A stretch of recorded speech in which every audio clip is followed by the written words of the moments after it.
نبی الامی و آلہ و صحابہ اجمعین کما تحب و ترضی بان تصلی علیہ۔ عزیزان گرامی، کل ہم لوگوں نے یہ جانا تھا کہ مخصوص جانور کو تقرب کی نیت سے ذبح کرنے کو قربانی کہا جاتا ہے، اور قربانی حضرت سیدنا ابراہیم علیہ السلام کی سنت ہے۔ اب قربانی کا وقت 10ویں ذی الحجہ کی طلوع صبح صادق سے 12ویں کے غروب آفتاب تک ہے۔ قربانی کا وقت کب شروع ہوتا ہے؟ 10ویں ذی الحجہ کی صبح صادق کے طلوع ہونے سے، 10ویں ذی الحجہ کے صبح صادق کے، اور کب تک رہتا ہے؟ 12ویں کے غروب آفتاب تک، 12ویں کے یعنی 3 دن اور 2 رات، 3 دن 2 رات۔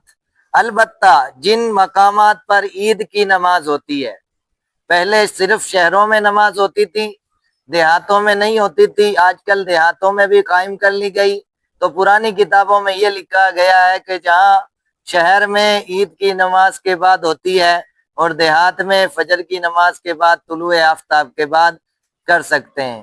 لیکن اب یہی بتایا جائے گا کہ جن مقامات پر عید کی نماز ہوتی ہے ان مقامات پر عید کی نماز کے بعد قربانی کریں گے، اور جہاں عید کی نماز نہیں ہوتی وہاں بہتر یہ ہے کہ طلوع آفتاب کے بعد قربانی کی جائے۔ مستحب یہ ہے کہ قربانی کا جانور خوب فربا یعنی موٹا ہو، خوبصورت ہو، بڑا ہو، اور بکری کی قسم میں سے قربانی کرنی ہو تو بہتر سینگ والا مینڈا، چت کبرا اور خصی ہو۔ حدیث شریف کا مفہوم ہے کہ آقا و مولا صلی اللہ تعالیٰ علیہ وسلم نے ایسے مینڈے کی قربانی فرمائی۔ قربانی کا گوشت کون کون کھا سکتا ہے؟ تو اس کا جواب یہ ہے کہ قربانی کا گوشت خود بھی کھا سکتا ہے، دوسرے کو بھی کھلا سکتا ہے، دے سکتا ہے، مالدار ہو چاہے فقیر ہو، چاہے غریب ہو چاہے مسکین ہو، جس کو چاہے دے سکتا ہے، بلکہ اس میں سے کچھ خود بھی کھا لے تو یہ مستحب ہے۔ اور بہتر یہ ہے کہ قربانی کے گوشت کے 3 حصے کیے جائیں۔ کتنے حصے کیے جائیں؟ کتنے حصے کیے جائیں؟ ایک حصہ فقیروں کے لیے رکھا جائے، ایک حصہ محتاجوں کے لیے رکھا جائے، دوسرا حصہ دوست احباب کے لیے، اور تیسرا حصہ اپنے گھر والوں کے لیے۔ تیسرا حصہ اگر کوئی 3 حصے نہیں کرتا ہے تو بھی کوئی حرج نہیں ہے، خود بھی رکھ سکتا ہے۔ سمجھ میں آ گیا؟ اگر پورا جانور وہ اپنے لیے ہی رکھ رہا ہے تو رکھ سکتا ہے۔ سمجھ میں آ گیا؟ ذبح کرنے سے پہلے چھری کو تیز کر لیا جائے، اور ذبح کے بعد جب تک جانور ٹھنڈا نہ ہو جائے، اس کے تمام اعضاء سے روح نہ نکل جائے، اس وقت تک پاؤں نہ کاٹیں اور نہ چمڑا اتاریں۔ نہ تو اس کے پاؤں کاٹے جائیں اور نہ چمڑا اتارا جائے۔ اور بہتر یہ ہے کہ اپنی قربانی اپنے ہاتھ سے کرے اگر اچھی طرح ذبح کرنا جانتا ہو۔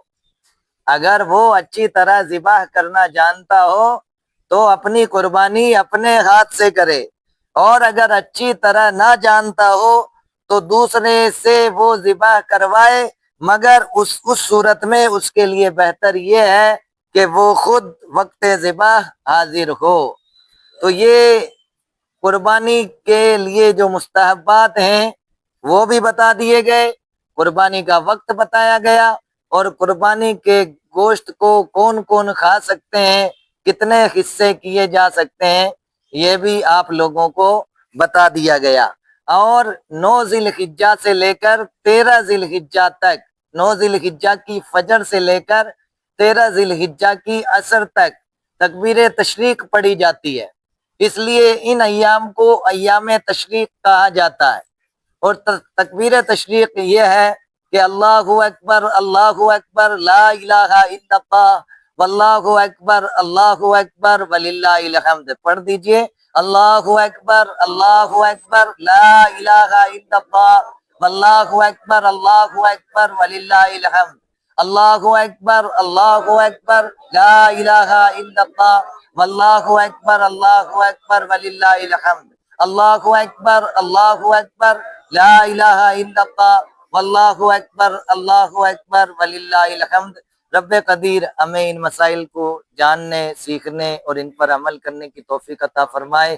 استغفر اللہ ربی من کل ذنب واتوب الیہ، اشہد ان لا الہ الا اللہ وحدہ لا شریک لہ، واشہد ان سیدنا مولانا محمدا عبدہ ورسولہ۔ السلام علیکم ورحمۃ